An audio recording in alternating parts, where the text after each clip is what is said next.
बिस्मिल्लाहिर्रहमानिर्रहीम। दिलो जान कुर्बान आका सल्लल्लाहु अलैहि वसल्लम पर। मुहर्रम का महीना है। ये महीना अमीरुल मोमिनीन हज़रत उमर फारूक रज़ियल्लाहु तआला अन्हु और हज़रत इमाम हुसैन रज़ियल्लाहु अन्हु की शहादत के हवाले से जाना जाता है।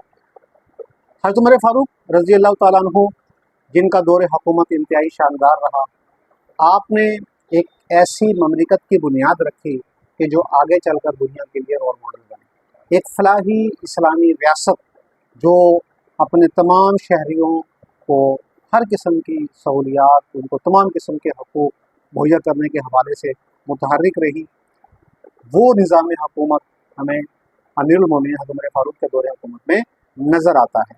आपके दौर हुकूमत को अगर हम देखें तो उसमें जो आपका तर्ज हुकूमत था, उसमें जो सबसे शानदार बात थी वो ये थी कि आपने अपने उम्माल और अपने गवर्नरों का मुहासबा, उसको तरजीह दी। किसी भी निज़ाम हुकूमत में जो अकाउंटेबिलिटी है, एहतसाब का जो अमल है, ये बड़ा ज़रूरी होता है। जिस तर्ज हुकूमत में अकाउंटेबिलिटी होगी, एहतसाब का निज़ाम होगा और वहाँ पर जो आला ऑफिसर्स उनके एहतसाब के हवाले से एक मरबूत और मुनज़्ज़म निज़ाम होगा, तो ऐसा निज़ाम हुकूमत शानदार निज़ाम हुकूमत होता है। और वहाँ पर नाअहल आदमी वो कभी भी हुकूमती मनसब पर नहीं रह सकता, अहल लोग आएंगे। और दूसरे नंबर पर ऐसे गवर्नर और ऑफिसर मुंतखब होंगे कि जो आवाम के हकीकी मायनों में खादिम होंगे। हज़रत उमर फारूक जब किसी ऑफिसर को अपॉइंट करते थे या किसी को गवर्नर तैनात करते थे, तो बड़ी देखभाल के बाद उसको गवर्नर तैनात करते। और फिर गवर्नर नामजद करने के बाद आपने एक बड़ा मरबूत निज़ाम रखा हुआ था जिसमें उनका बाकायदा मुहासबा होता था। उसमें एक अहम बात ये थी कि जब हज का महीना आता तो तमाम उम्माल और गवर्नरों को ये हिदायत थी कि वो हज के मौके पर मक्का में हाजिर हों। पूरे मुल्क से, इस्लामी सल्तनत के हर इलाके से लोग हज के लिए आते थे। हज़रत उमर फारूक खुद हज में शिरकत करते और लोगों में घुल मिल जाते और उनसे मालूम करते, गवर्नरों की के हवाले से लोगों से राय लेते। अगर किसी गवर्नर की या किसी अफसर की शिकायत आ जाती, आप फौरी तौर पर उसको तलब करते और उसकी तहकीक करते, और अगर वाकई वो शिकायत जायज़ होती, आप उसका फौरी अदाला करते और सज़ा भी देते थे। एक मरतबा इस तरह हज के मौके पर लोग आए हुए थे, तो मिस्र के एक नौजवान ने हज़रत उमर फारूक को शिकायत पेश की कि मिस्र के गवर्नर के बेटे ने उसे मारा है। वाक़या क्या पेश आया, घुड़ दौड़ थी। उस दौड़ में जो गवर्नर मिस्र थे हज़रत अमर बिन आस रज़ियल्लाहु अन्हु, उनके बेटे, उनका घोड़ा भी शरीक था, एक आम मिस्री का घोड़ा भी शरीक था। तो गवर्नर के बेटे का घोड़ा हार गया और आम मिस्री का घोड़ा जो था वो जीत गया। तो उन्होंने, गवर्नर के बेटे ने उस शहरी को मारा। तो वो शिकायत लेकर हज के मौके पे आए, हज़रत उमर फारूक को शिकायत पेश की। आपने गवर्नर को भी तलब कर लिया, उनके बेटे को भी बुलाया, वो भी आ गए।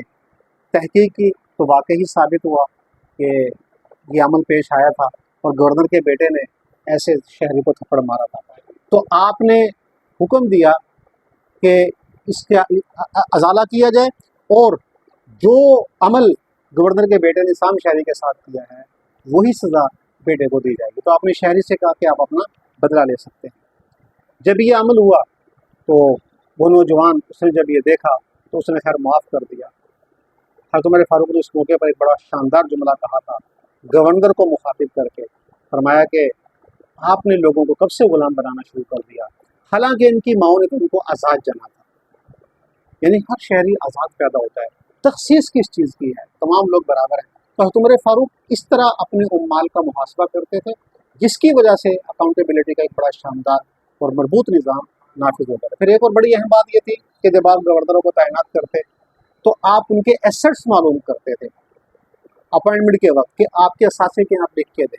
उसके बाद उनको तैनात कर देते और उनके मकाम पर भेज देते। जब गवर्नर को रिप्लेस करते, हटाते, चाहे वो साल के बाद, 2 साल के बाद, 3 साल के बाद, जब भी उनको रिप्लेस करते फिर बुलाते और कहते अब अपने एसेट्स लिखो। अगर पहले वाले और मौजूदा एसेट्स में फ़र्क आता तो आप वो असासे जब्त कर लेते थे और फरमाया करते थे कि जो किसी सरकारी मनसब पर बैठा हो तो उसके लिए जायज़ नहीं है कि वो अपने असासों को बढ़ाए। तो जिसकी वजह से उमाद और गवर्नर वो डरते थे।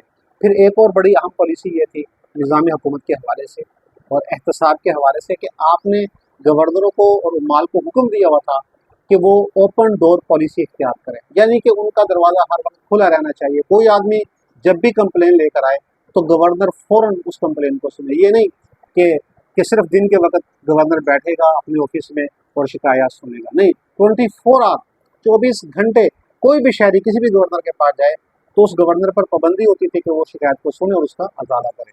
तो जिसकी वजह से लोग बिला धड़क अपने गवर्नर के पास जाते, अपनी शिकायत पेश करते और उसका फौरी अजाला भी किया जाता था।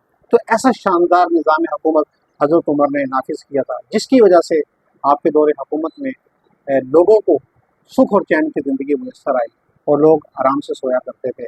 और तमाम शहरियों को, चाहे वो मुसलमान थे या गैर मुस्लिम थे, गैर मुस्लिम भी बड़ी तादाद में रहते थे, तो उनको भी ये तमाम किस्म के राइट्स और तमाम किस्म के हकूक़ हासिल होते थे। इसीलिए आपने एक ऐसी वेलफेयर स्टेट की बुनियाद रखी और एक ऐसा मजबूत और मजबूत फलाही रियासत का निज़ाम तैयार किया कि जो आगे चलकर पूरी दुनिया के लिए रोल मॉडल बना। आज यूरोप जिस फलाही रियासत की बात करता है और जिस निज़ाम को फॉलो कर रहा है, तो उसमें बहुत सी बातें उमर फारूक के तर्ज हुकूमत से उन्होंने अखज़ की हैं और उसका रिज़ल्ट ये है कि आज वो ममालिक दुनिया में इंतहाई तरक्की याफ्ता और खुशहाल बन चुके हैं। वहाँ पे लोगों को बुनियादी हकूक़ हासिल हैं। ये तो एक नकल है।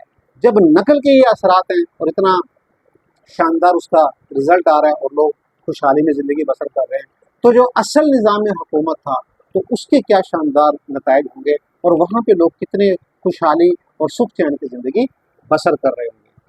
बिलाशुबा हज़रत उमर फारूक दुनिया के अजीम तरीन हुक्मरानों में से एक है।